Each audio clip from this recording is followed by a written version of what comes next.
just got my hatches sent in. Sandra sent me these down from Duckworks down in Texas, and I got a set of 4-inch hatches. One of my lights just blinked out, and a 6-inch hatch. And the 6-inch hatch I'll show you when back on the transom air tank, and then the 4-inch one will go in on the bow. And I've got it already cut out, and I have 2 other layers of some scrap that I picked up, and then there's a little piece that goes over in the corner that will epoxy in too, just to make it solid. But that will go in to give me enough thickness, more than enough for stiffness, but I need something for the screws, short screws to hold the hatch in. But this 4-inch one will set in here, and then on the nose piece I've added a backing strip on the back side of it, just to give it a little more resistance to you know, pushing in this way. It's narrow enough it's not going to be affected this way, but I wanted just a little bit of insurance on the front end here. And then I've got my 6-inch hatch here, which will go around, and that light, something I've got to put a new ballast in. It is plugged in, but it's not on. Sometimes it surprises me by coming on, so we'll put the same thing back here on the back, on the top of the hatch, and then the same thing, I've got some other scrap. All those pieces that when you cut out the panels, you got those curving pieces on the end, save them, because you'll be using them throughout the construction for little bits of this and that, and that's basically what these things were here, was just a little bit of this and that. And then there was one panel in here, you know, in order to save some scrap, you know, I had to cut out a little corner for this one. And then this one here, they'll all be buried underneath, you'll never see them again. I had to put another one in there, so don't worry about it. You know, the epoxy holds it all together in one piece. Basically, you're looking for, because a lot of this is all going to get cut out when you put the hatch in. So, but you basically want to get the thickness in for the screws to go through, and some stiffness on this top panel. And then, like on the top of the front panel, I added another piece of scrap. I just, you know, laid down my rafter square, the 2-inch wide section, and that gives me, you know, nice 2 parallel lines that I can run through my bandsaw. Even though the pieces are curved, I can still get a nice straight piece out of it. And so that'll go on here to give it some bending moment, and it bends right now, but actually once the epoxy is on, and it's not going to bend hardly at all. I was thinking about putting some up along the edge here, but because the angles of the 2 panels are going to be acute enough, and with the layer of glass tape on the outside, I'm not going to. But that doesn't mean that I may not put a little piece, you know, epoxy, a little piece of thickener on the back. It doesn't have to be much, maybe a 1/4 of an inch wide, by the thickness of this. You know, and epoxy on that adds a tremendous amount of strength to that joint, but I don't think I'll have to, because it'll be at an angle. So I'm going to go ahead and mix up some epoxy and put all these pieces together, and we'll come back. Okay, I've got my back side. This is going to be the side that already got some spare epoxy on it. That's okay, it's all get painted anyway. Don't worry about it, it sands. Take one of your plates and put over the area where it's going to go, and then take a pencil and draw an outline around it, so you know you only need to epoxy this. But all of these areas inside get coated with epoxy anyway, because, you know, once it's in, you can't get your hand in there to do anything with it. So we'll be giving this a couple coats of epoxy anyway, so if you spill some and do the outside edges at this time, well, that's no big thing, you know.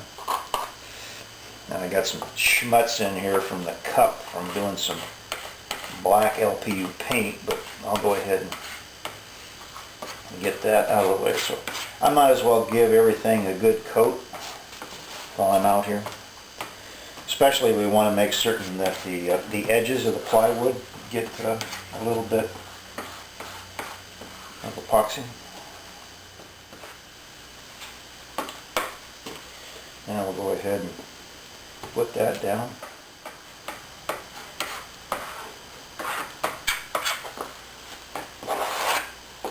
Need some more, scrape it off the side.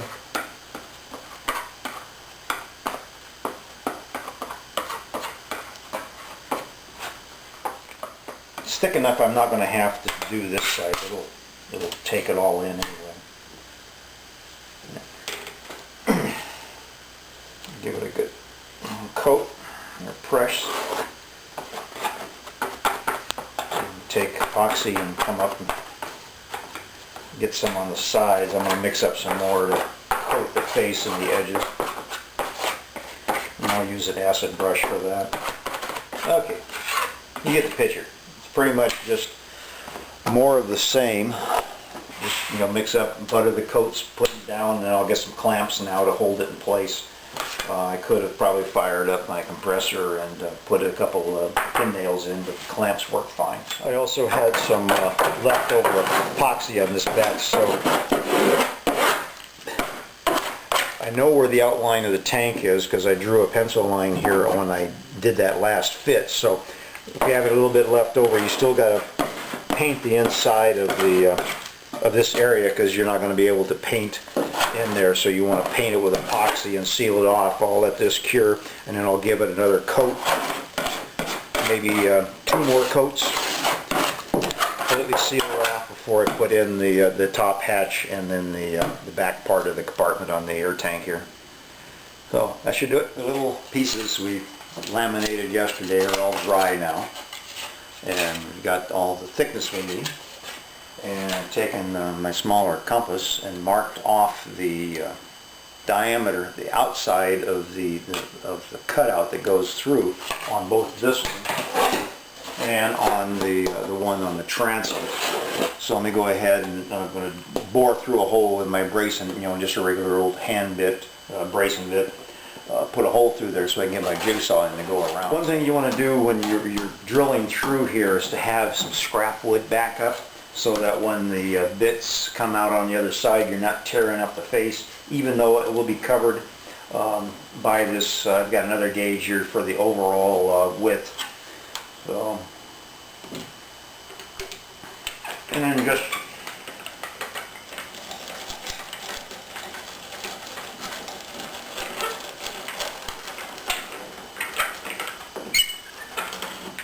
bore down through. You get the jigsaw.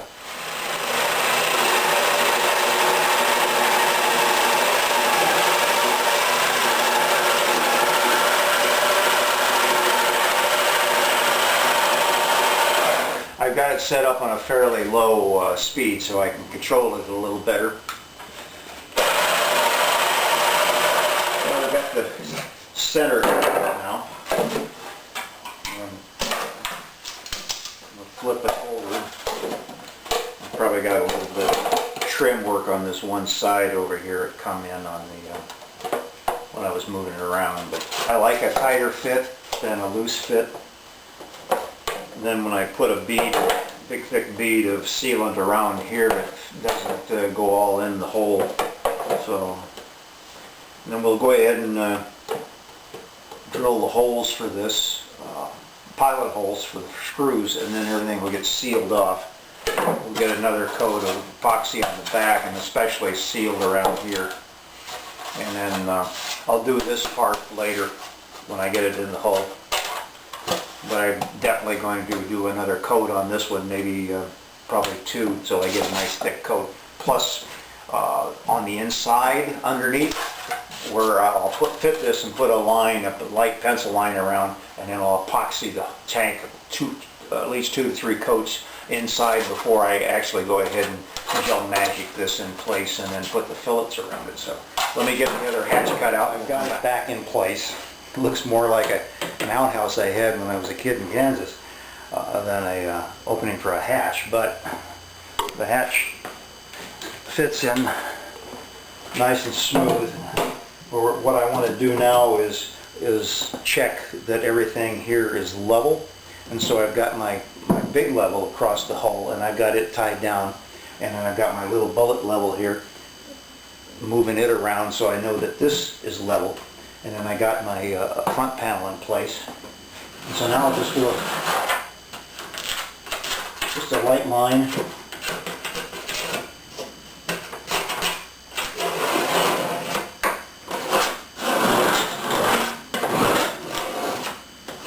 Around the inside.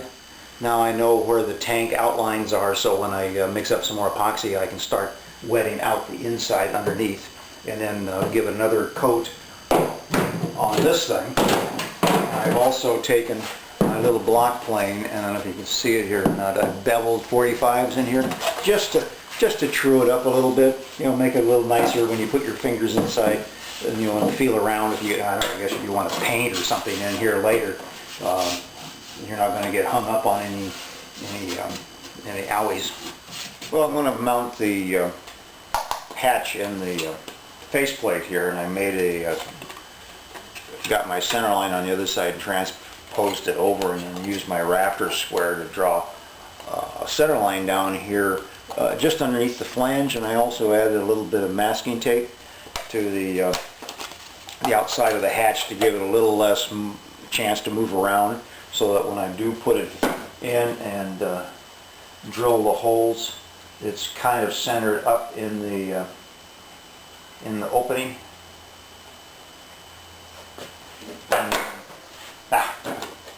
Okay. And then you bring out with the little special drill, and you got to turn it on first.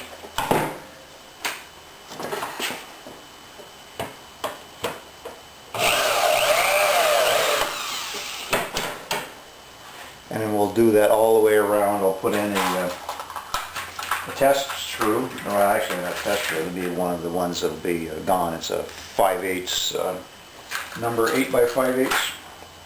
And then I'll go ahead and put that in to hold it in place, and one at the bottom to make certain that it's, you know, centered up, and I'll go and finish the rest of them. And I'll do the same thing to the aft one, and then we'll come back and we'll put some mixed epoxy on everything to seal all the edges. I have the boat. As you can see, I got my big level here across the gunnels, and I got my little level, bullet level on the top plate.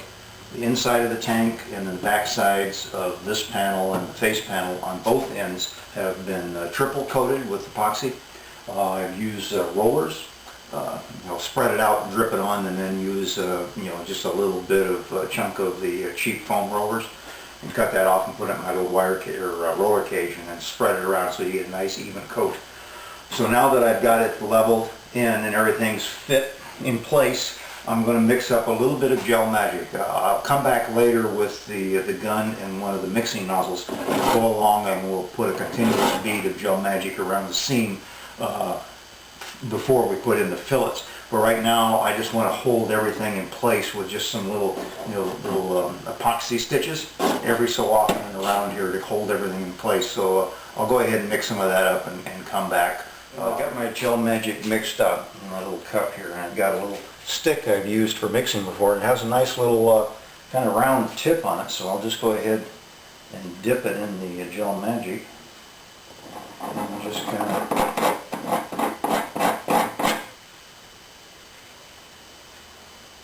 do a little bit of a long snippet here.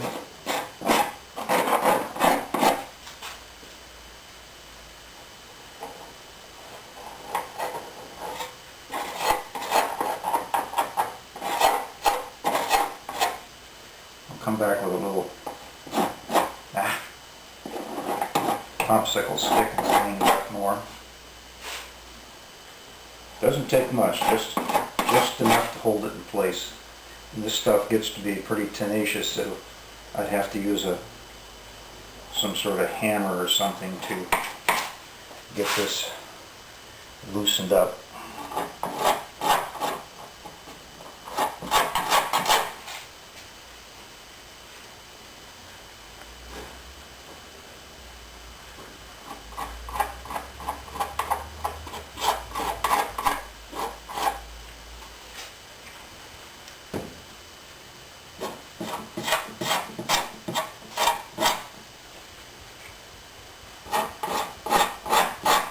Doesn't take much.